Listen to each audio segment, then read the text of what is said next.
What I'm about to read is found in the Dead Sea Scrolls, Cave 4. It's called Barki Nafshi, or Bless My Soul.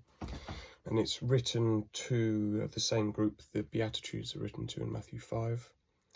It's also written to the same group that Romans 10, quoting Isaiah 52, is written to.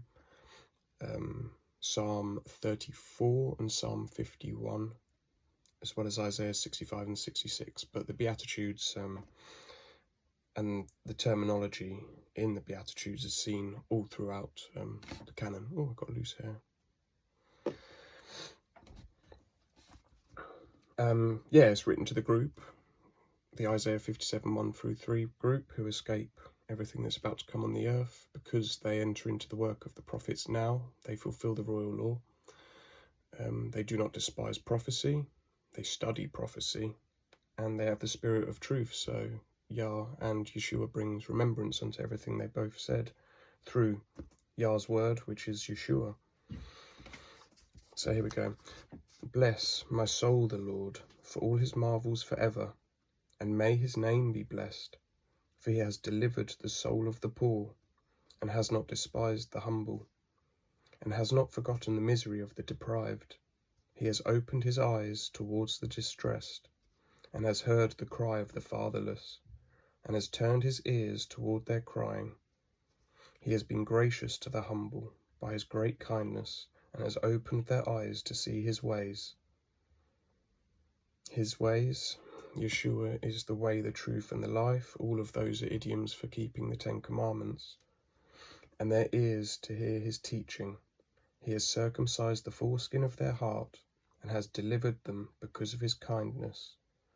Delivered them from what? Delivered them from the great tribulation, and has directed their feet towards the way. He has not forsaken them amid the multitude of their misery. Notice how they're miserable, they're poor, they're sad, they're deprived, they're distressed. Nowhere does it mention that they're feasting. Neither has he handed them over to the violent, nor has he judged them together with the wicked. He has not directed his anger against them, neither did he annihilate them in his wrath. While all his furious wrath was not growing weary, he has not judged them in the fire of his ardour, but he has judged them in the greatness of his mercy. The judgments of his eyes were to try them.